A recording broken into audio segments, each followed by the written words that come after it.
Ассалаумағалейкум. Жын шайтандар адамға қай кезде кіреді дейді.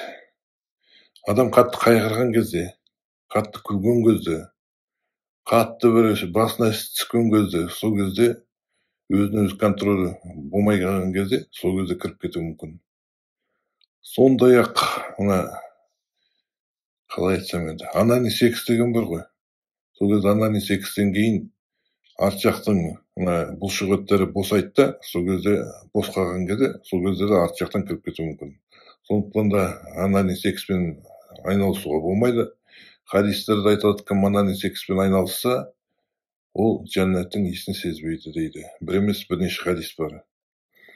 Сондай ақ мына жындар, мына сиқыршылардың, гадалка дейді, колдун дейді, солардың істімен де кіріп кетуі мүмкін. Егер олар қарғыс айтса біреу, сол кезде кіріп кетіп сізге жамандық жасауы мүмкін.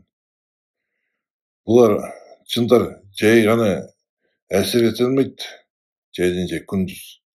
Ұйықтап жатқан кезде әсер етеді. Өйткені ұйықтап жатқан кезде адамның контролі болмайды өзіне өзі.